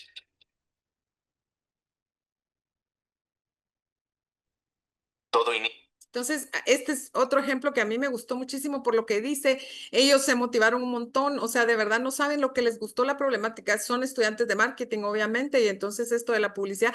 Por eso yo trato de adaptar el problema a la Ujú. carrera que ellos tienen. O sea, el storytelling ahorita, por ejemplo, estoy trabajando lo mismo. Tengo estudiantes de hoteles y restaurantes. Entonces, la problemática es completamente diferente, pero eso es lo que les gustará, que adapten el problema a la carrera que les interese y entonces eso los motiva muchísimo. También luego, por supuesto, y durante todo el proceso yo evalúo, pero hago evaluaciones, autoevaluaciones, coevaluaciones, en mi evaluación, ¿verdad? Y al final, aparte de todo esto, de elaborar el proyecto, hago otra evaluación para evaluar la metodología y recibir retroalimentación. Que también es sumamente importante para mí ese feedback que me dan los estudiantes. em, y cómo yo digo, siempre se van a poner 100 en su autoevaluación y la verdad es que no se ponen 100, son bien honestos. He tenido la experiencia, no sé si solo son los grupos que yo he tenido, ¿verdad? Donde verdaderamente, y son bien honestos, fulano no trabajó, sutano trabajó muy poquito, él no aportó. O sea, la coevaluación también es importante. em, yo creo que uno lo sabe, identifica los que trabajaron o no, los que tienen las competencias o no, pero la evaluación también es sumamente importante. Entonces, para mí, Leslie, este es un ejemplo de cómo yo lo aplico. A mí me gusta, quisiera seguirles enseñando y presentando, ¿verdad? De cómo adapto yo la metodología con mis estudiantes, pero creo que en este resumen que les hice ahorita, pues es un buen ejemplo de cómo esos 7 pasos yo los adapto en 4 y lo implemento en un mes. Excelente, yo creo que ese es un buen principio, ¿verdad? Cómo adaptamos esta metodología, se puede adaptar a cualquier disciplina, el poder trabajar en colaboración, pues también hay otras metodologías que se pueden ir implementando, como trabajar en equipos incluso interdisciplinarios. Ya tuvimos un seminario web y si no los invito a que la exploren y va en la misma línea, ¿verdad? Que a nosotros los docentes pues nos toca ir adaptando ese contexto, esa disciplina, tomar en cuenta una problemática que esté en tendencia, pero también que sea de interés de nuestros estudiantes. Acá empato mucho, me encantó el ejemplo de este video porque, por ejemplo, Minor, y estoy segura que muchos de nuestros docentes están ahora con el boom de la inteligencia artificial. Entonces, Minor acá preguntaba sobre cómo has visto el uso de la inteligencia artificial, pues ya presentaste algún ejemplo o si quieres ampliarlo o si los docentes quieren irnos comentando cómo lo han implementado, cómo si la inteligencia artificial se puede trabajar en cada etapa o solo cuando ya hacemos ese tipo de prototipos. eh, pues ahora que está también de moda, ¿verdad? La IA es, Eh, para el desarrollo de presentaciones, etcétera, si nos pudieras comentar.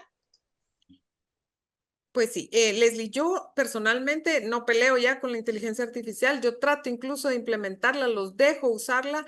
Tengo ciertas condiciones, por ejemplo, cítenla, si la usan en un trabajo escrito hay que citarla y que me digan dónde y que verifiquen la información, que le pregunten a ChatGPT, dame la fuente de dónde tú sacaste esta información, correcto. y entonces me citan esas fuentes del mismo ChatGPT, ¿verdad? Y hasta se la pueden pedir en normas APA 7, dámela para solo copiar y pegar, pero yo necesito saber que la información es real.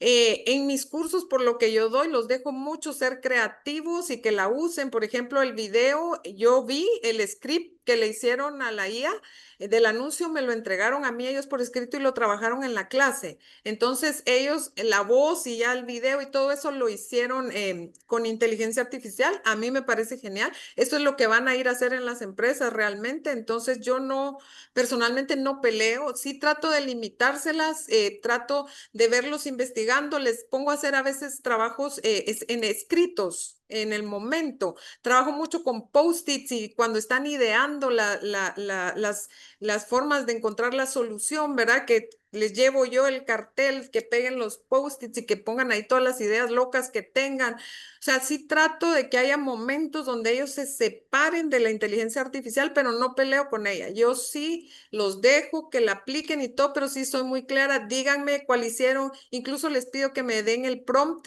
que le pusieron para ver Mm. cómo les salió. Ellos todo lo que utilizan ahora es inteligencia artificial, todas las herramientas. Entonces, si uno no los deja, los limita.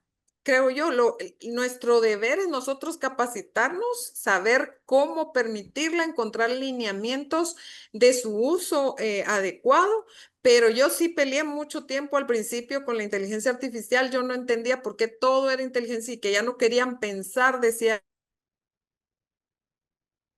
yo, pero me di cuenta que está en mí el encontrar las formas para que piensen y se ayuden de la inteligencia artificial. Acá también en relación, coinciden contigo. Acá he leído algunos comentarios que coinciden. Algunos dicen enseñarles a usar la IA como herramienta es lo mejor que se puede hacer. La IA es una herramienta funcional siempre que la utilicemos correctamente. Tú iba a comentar algo en relación y tú cabal justo lo comentaste sobre el prompt, ¿verdad? Eso a veces también al inicio el ir generando un prompt también implica un proceso de análisis de parte de nuestros estudiantes. Entonces, eh, puede ser una herramienta también de gran ayuda pedagógicamente, ir revisando esos prompts, como tú comentaste. Eso me parece genial, ir verificando, hasta podemos hacer algunas rúbricas que evaluemos cómo generaron esos prompts, si realmente reflejan el contexto, porque quienes más saben y conocemos, pues somos nosotros, ¿verdad? De ese concepto, de esa contextualización y entonces nos puede ir ayudando mucho como un recurso, como una herramienta adicional muy pertinente en el proceso de aprendizaje. Acá José Arriaza nos dice, prompting se convertirá en la nueva forma de investigar y crear códigos para las plataformas. Olguita dice, estoy de acuerdo y deben realizar buenos prompts para obtener información completa que responda precisamente a esas características de la problemática que tú mencionaste anteriormente, aplicar sus buenos criterios y pensamiento crítico, ¿verdad? Entonces, un buen prompt, obtenemos excelentes resultados, ¿verdad? Yo tengo chicos que han utilizado también en sus cursos, ¿verdad? Tuve un estudiante que llegamos justo casi entre la mitad del curso y me encantó porque hasta en ese proyecto que utilizamos inteligencia artificial, es un curso donde también utilizamos tecnología porque era si no estoy mal, maquetación digital, ¿verdad? Donde utilizamos InDesign. Y me encantó porque ese chico se emocionó tanto que generó 700 ilustraciones de un recurso de 20 páginas, pero él iba probando esas instrucciones para generar un estilo que respondiera y no se limitó, él se desvelaba generando, pero llegó a tener un conjunto de 700 imágenes, una serie de pruebas hasta llegar al resultado final deseado, a la calidad que queremos. Acá Rolando Barahona, qué bueno saber de ti. Acá también nos comentas, vamos a ver algunos comentarios. Luis Alfredo nos dice, excelente idea, ¿verdad? Que podemos ir utilizando nuestro favor, a favor del aprendizaje, pues estas tecnologías, la inteligencia artificial. Ramiro nos dice, excelente idea que se propone al indicar que podemos revisar con rúbrica las instrucciones que se le darán al IA. Me parece genial. No sé si quisieras comentar algo para cerrar esta Sí, y pregunta. Leslie, sí, cerrando rapidito, este trabajo Sí, era enorme, el de Coca-Cola. Ellos tenían casi página y media de prompts para poder ujú, generar las imágenes adecuadas y dentro de eso me copiaron las imágenes que la IA les iba dando y cómo no quedaban ujú, como ellos querían, ¿verdad? Y que les tenían excelente. que cambiar el prompt y le tenían que, o sea, estudian marketing, eso es lo que van a ir a hacer, ¿verdad? Afuera. Entonces, no es solo la imagen que me entregaron, sino detrás de esto hay toda una investigación y todo un trabajo de planteamiento de soluciones. Yo les pido todo este trabajo documentado, ¿verdad? Entonces me pegaban hasta las imágenes que no les salieron bien y este fue el resultado que más les gustó y que más satisfactorio, ¿verdad? Entonces sí, no es tan fácil tampoco solo usar, Ujú, ellos llegan a entender que es una herramienta que tienen que usar bien, que tienen también que aprender a usarla, ¿verdad? excelente. Excelente. Y ya para terminar este segmento, es en tu experiencia con ABP, ¿qué herramientas digitales o recursos has utilizado con los estudiantes? Ya nos has mencionado algunas para favorecer precisamente esa colaboración y la resolución de problemas. Algunas que descubriste en el fascículo o que coincidiste con las que menciona el fascículo que te sean útiles o que quisieras destacar. Sí, gracias, Leslie. El fascículo tiene una tabla completísima de todas las herramientas digitales que hay. Incluso nos pone inteligencia artificial y nos detalla qué tipos de inteligencia artificial, nos dice cómo poder utilizarlos. O sea, en el fascículo, si ustedes no conocen herramientas, están un montón, así que les aconsejo que las lean. Y yo estas son las que he utilizado, están dentro del fascículo y más explicadas y más detalladas si ustedes quieren ingresar, ¿verdad? Pero los estudiantes trabajan ahora en entornos de trabajo colaborativo, ¿verdad? Utilizan Google, Office 365, abren un documento, se lo comparten y trabajan todos al mismo tiempo en el mismo documento. Yo a veces les pido el enlace cuando están en la clase porque los veo muy calladitos trabajando y entonces me meto a ver quién realmente está trabajando y quién no. Soy parte de este documento compartido, evalúo también el trabajo en clase de los documentos compartidos, entonces también eso es algo bien importante. Los estudiantes, ahora el Canva es como hacen sus presentaciones, incluso ya no les gusta hacer trabajos en Word, lo ven como aburrido, entonces Canva hay que aprenderlo uno docente a usar bien, a uno solo le comparten el link para que uno vaya a ver ahí y vea cómo está trabajando, ¿verdad? Entonces, por supuesto, yo también lo utilizo dentro de mis clases, Genially, Book Creator, todas estas aplicaciones para hacer presentación. Los estudiantes las manejan y nosotros debemos aprender a manejarlas. Y esto no solo para esta metodología, creo que esto es en general en nuestras clases. Yo creo que cualquier IA, ¿verdad? Desde ChatGPT a todas las demás que tengan gratis en su correo, ¿verdad? Saber manejarlas, crear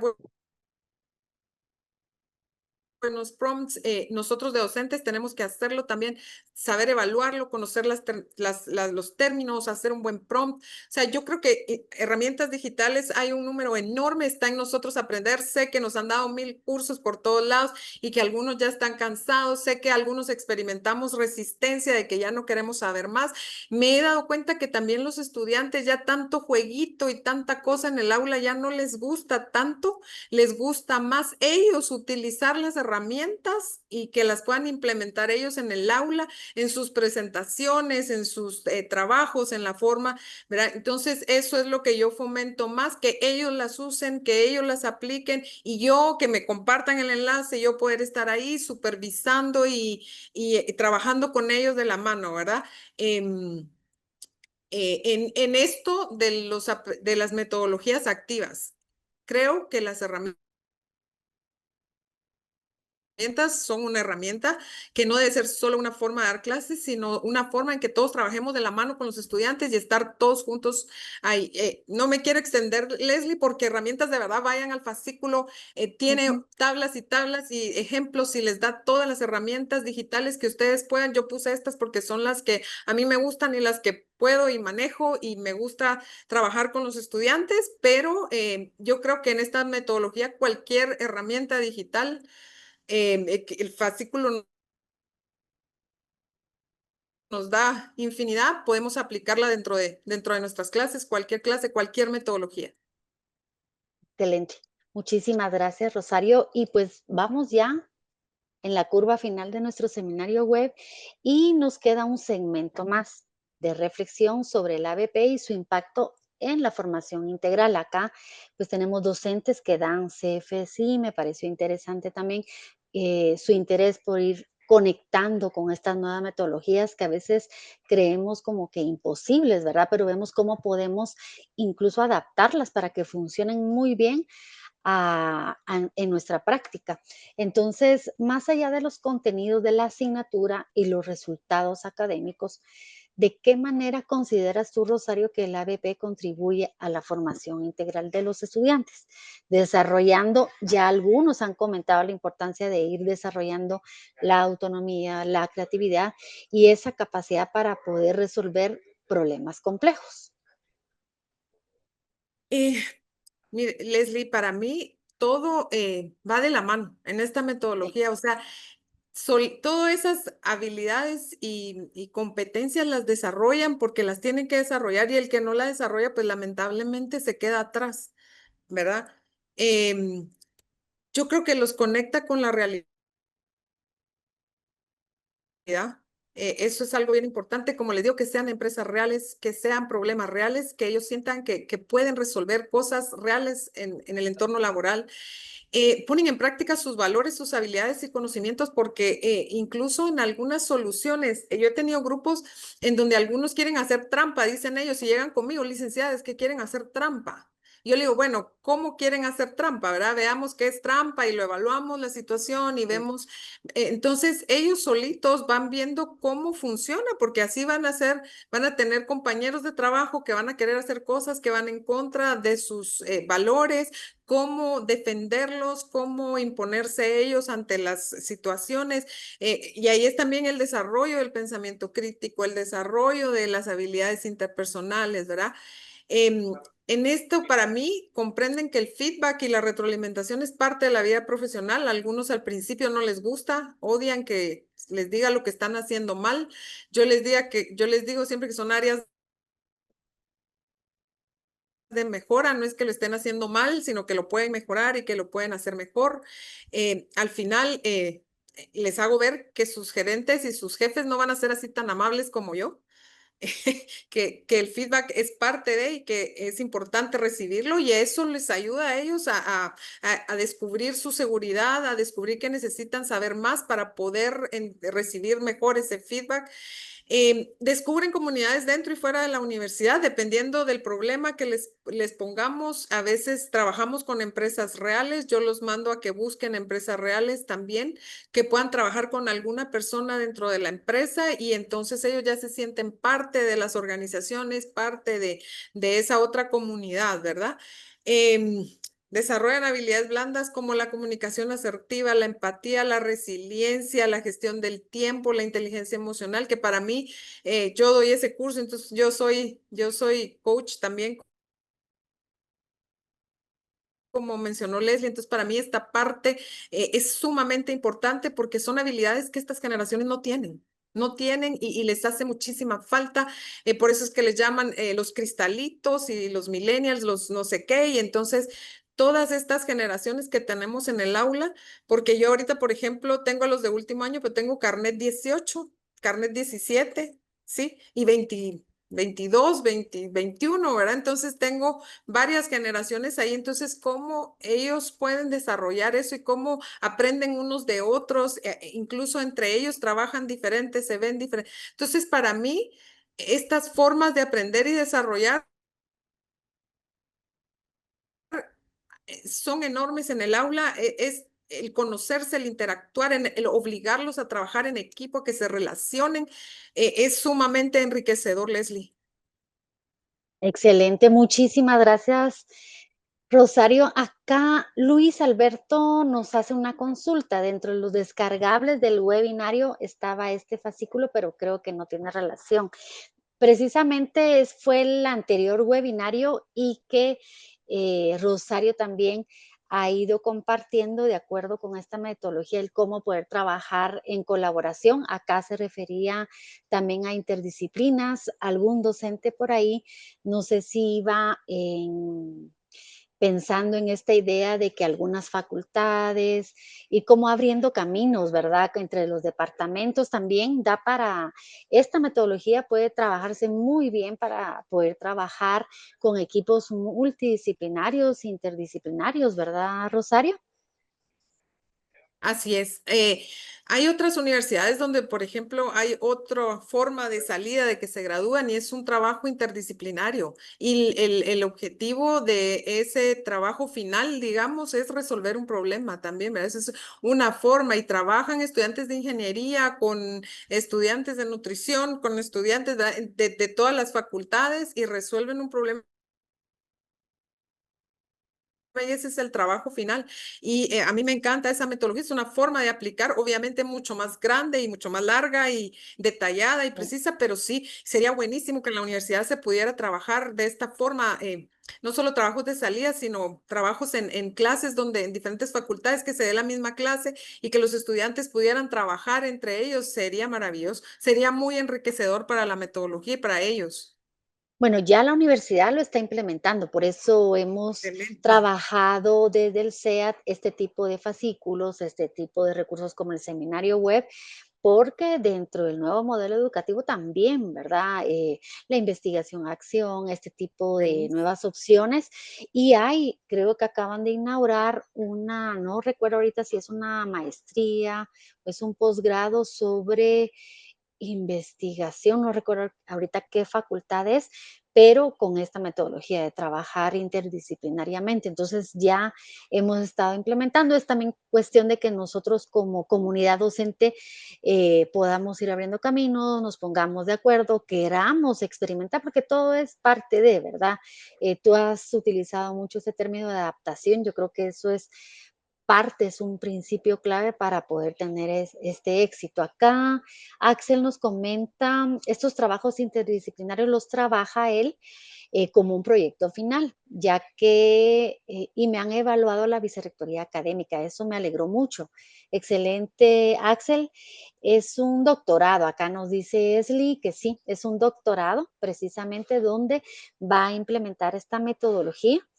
En esta conferencia se están integrando varias de las distintas modalidades de aprendizaje. Así es, y felicitaciones, indica Rodrigo. Alvarado también comenta, es el doctorado de la BRIP. Hay libertad de cátedra, también comenta Axel, ¿verdad? Y creo que cuando hablábamos de adaptación es precisamente a esa libertad también que hacemos uso. Muchas gracias, Esli, por aquí nos da ella y nos comparte un enlace donde si están interesados pueden ir explorando cómo está estructurado este doctorado, cómo lo van a implementar, ¿verdad? Que utiliza varios de estos principios. Y para finalizar, ya llegamos a la parte final en nuestro seminario web. ¿Qué le dirías a los docentes, Rosario? Yo sé que ya has ido motivando al uso y a la aplicación de esta metodología, pero ¿qué quisieras agregar para poder decirle a los docentes de que trabajen en este enfoque metodológico? ¿Por qué lo consideras realmente valioso para que se atrevan a aplicarlo como una nueva opción metodológica en su práctica educativa? Bueno, hay muchas razones, Leslie, que ya dije, pero sobre Sí, todo lo que me gusta de esta metodología es que no tenemos que estar complicándonos porque hay otras metodologías que sí tenemos que buscar una empresa formal donde tenemos, ¿verdad? Esta es mucho más práctica, podemos ser sumamente creativos. Yo les sí. diría que se animen si no lo han implementado, que prueben con un problema chiquitito porque la metodología se da para adaptarla incluso si quieren hacer un mini ABP, digamos, que lo hagan en una semana para probar si les sirve, para probar, podría ser un problema chiquitito, un caso de una sola empresa que lo resuelvan todos y luego animarse a implementarlo porque se van a dar cuenta que los estudiantes se motivan, que activa el conocimiento, que si buscamos un problema retador, ellos se van a identificar y van a ver cómo les cambia la actitud dentro del aula, de ese estudiante apático que no quiere nada, que vamos a hacer un corto, un caso, vamos a ver un video, ¿verdad? Así están los estudiantes en el aula. Pero si yo los pongo a trabajar en grupos y les digo, vamos a resolver un problema de una empresa y les empiezo a explicar, yo creo que también la actitud de uno es sumamente importante, el que vean que a uno le gusta y le apasiona lo que está haciendo, ¿verdad? Y si uno está motivado, lograr motivarlos a ellos porque de uno también, uno es la cabeza, digamos, al principio del semestre y la actitud con la que uno llega al aula es lo que ellos reciben y les perma, ¿verdad? A ellos. Y si llegamos motivados y los motivamos, para mí el resultado ha sido maravilloso. Mis estudiantes les encanta trabajar así. Es una metodología fácil, adaptable. Anímense a implementarla. Yo les digo, si les da miedo las 4 semanas y un proceso muy largo, pruébenlo en una semana, un mini proyecto y se van a dar cuenta de todos los beneficios que tiene dentro del aula. Muchísimas gracias, Rosario. Y pues llegamos al momento en que podemos utilizar nuestro micrófono o a través del chat si nos quisieran complementar. Quienes ya han utilizado, nos han compartido que ya utilizan esta metodología o a qué nos comprometemos para poder aplicarla en el aula, qué expectativas tienen, qué miedos, ¿verdad? Si nos pudieran, estamos en total libertad de poder utilizar el micrófono o a través del chat. Vamos a ver Mario, Olguita, Luis, Rolando, Maynor, Ana, Rodolfo, Gerardo, Roberto, Delia, Patricia. ¿Quién nos quiere compartir? Pues sí, muchas gracias. María, muchas gracias, María Teresa. Muchas gracias, Rosarito. Muchas gracias, Leli. Sí, me ha abierto mucho sobre estas ideas que nos ha platicado Rosarito. Me ha abierto mucho esa posibilidad, inclusive de uso no tan extenso, sino poco a poco y depende del tipo de proyecto que uno les da, ¿verdad? Para que ellos vean un rápido resultado y vean pues una rápida evaluación del proyecto que se les está poniendo, ¿verdad? Entonces sí, yo creo que las ideas han sido excelentes. Me ha parecido un excelente, como eh, muy motivador, ya que también yo creo que nosotros como mujeres y madres tenemos esas capacidades de acercamiento con los jóvenes, ¿verdad? Parece increíble, pero es sumamente importante llegar a comprender a tantas naturalezas de jóvenes que pasan que yo los veo sus caritas, yo digo, hoy no está de buenas, hoy algo le pasó. Entonces es muy buena esas percepciones que uno tiene como docente, el poder llevar a la práctica esa naturaleza propia de la mujer. Y yo creo que Rosarito pues lo vive mucho, ¿verdad? Lo vive mucho, se ve francamente que ella lo vive, al igual que yo también, lo vivo bastante, así que me ha gustado mucho compartir con ustedes y me despido también. Excelente charla, conversatorio. Muchas gracias, Gracias. Rosarito, y muchas gracias, Leslie. Gracias, Muchísimas Olguita. gracias. Muchas gracias. Acá Gladys nos comenta, es una herramienta enriquecedora tanto para los alumnos como para el docente. En lo personal, el examen parcial y final es un caso real para que ellos lo resuelvan y apliquen lo aprendido, ¿verdad? Acá también veo algunos comentarios donde se comprometen a leer y explorar nuestros fascículos. Me parece excelente acción. Patricia dice, excelente la metodología, la forma de integrar a todos los estudiantes y la forma también de integrar IA, ¿verdad? Genial. Delia, muy interesante, dispuesta a llevar a la práctica las diferentes herramientas. También Olguita te comentó, y yo también, excelente, no conocía a Miró y le gustó esta herramienta para irla implementando. Jimmy nos dice, gracias por compartir. Tengo 2 dudas o solicitudes de sugerencia. ¿Cómo aplicarlo en la virtualidad, Rosario, si ya te ha tocado o en pandemia tuviste la experiencia y lograste aplicar a ABP? ¿Y cuántas veces lo utilizas en el curso, en el semestre? Me parece una genial pregunta. Gracias, Jimmy.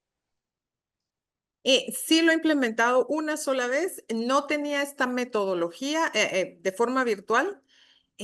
Funciona bien, es un poquito más complicado cuando es virtual por la presencialidad, porque no podemos detectar las emociones, porque no los llegamos a conocer tan bien, ¿verdad? Sí se puede, es más retador y es más difícil, pero sí lo he hecho y creo que he obtenido resultados similares, o sea, les gusta, se involucran, aunque sí requiere de más esfuerzo de nuestra parte. Eso es lo que me pasó a mí la única vez que lo implementé de forma virtual. Excelente. ¿Y cuántas veces lo has utilizado en el semestre? Sin por lo que escuché Yo en tu presentación, una, creo yo, ¿no? solo una. Si yo lo hago solo una, porque igual tenemos muchos contenidos que llenar. Abordar.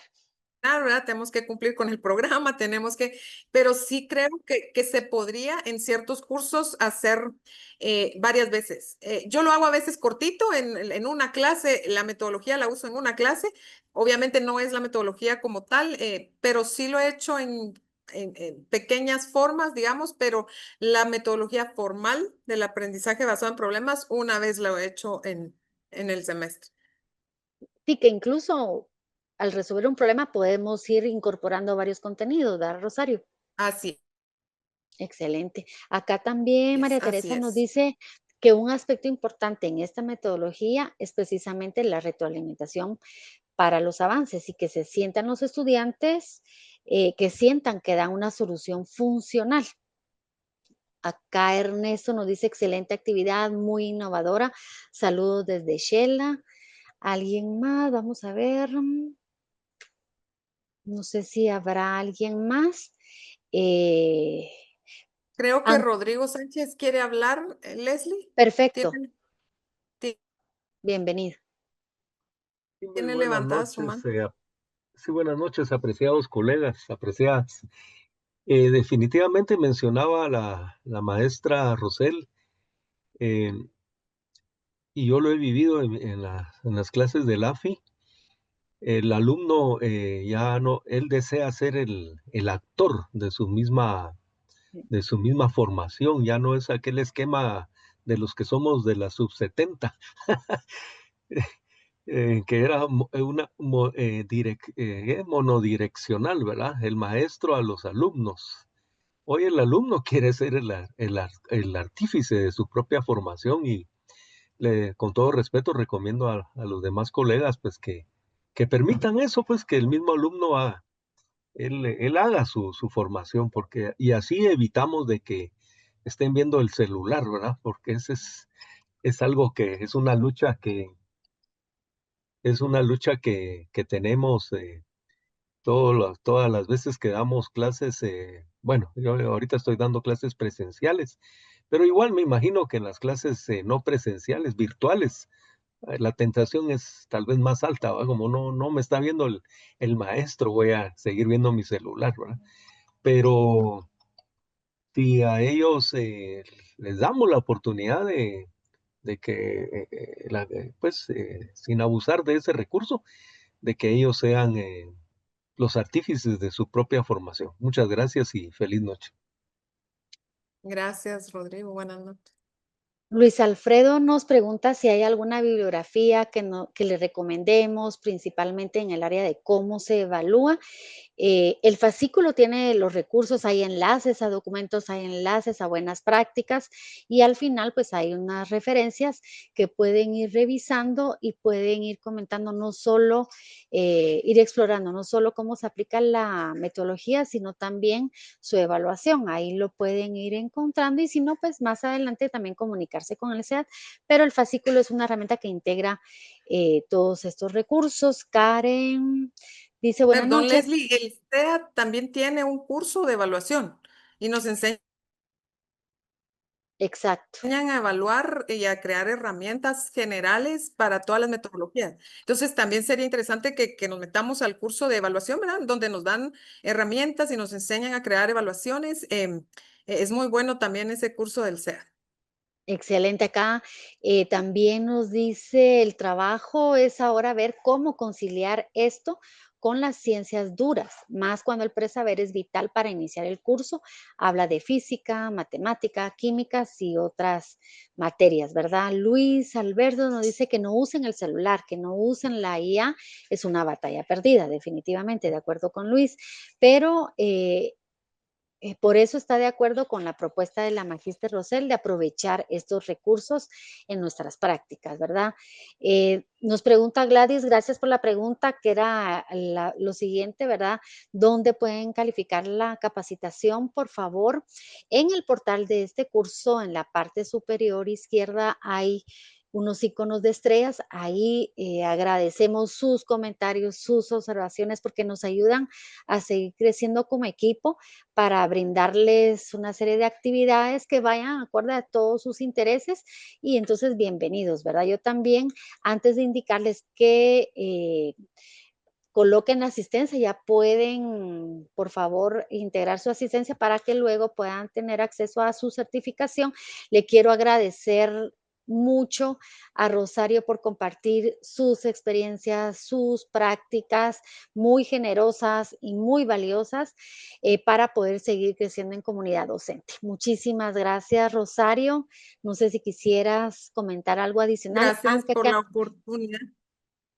Olguita te tiene una pregunta, perdón, Rosario, que te interrumpí. Dice, es en relación a la asistencia que ha sido guardada ya con EO, ha llenado el requisito de asistencia. Así es, Olguita. Perdón, Rosario, te dejo la No hay palabra. pena. Disculpa. Gracias, Leslie, por la oportunidad. Yo creo que es importante que entre docentes nos apoyemos y aprendamos unos de los otros, ¿verdad? Así que muchas gracias por la oportunidad. Y aquí tienen mi correo y mi extensión de la universidad por si alguno necesita algún apoyo, con muchísimo gusto. Y gracias a todos por su tiempo y por haberse interesado en el curso. Gracias por todo su apoyo, Leslie.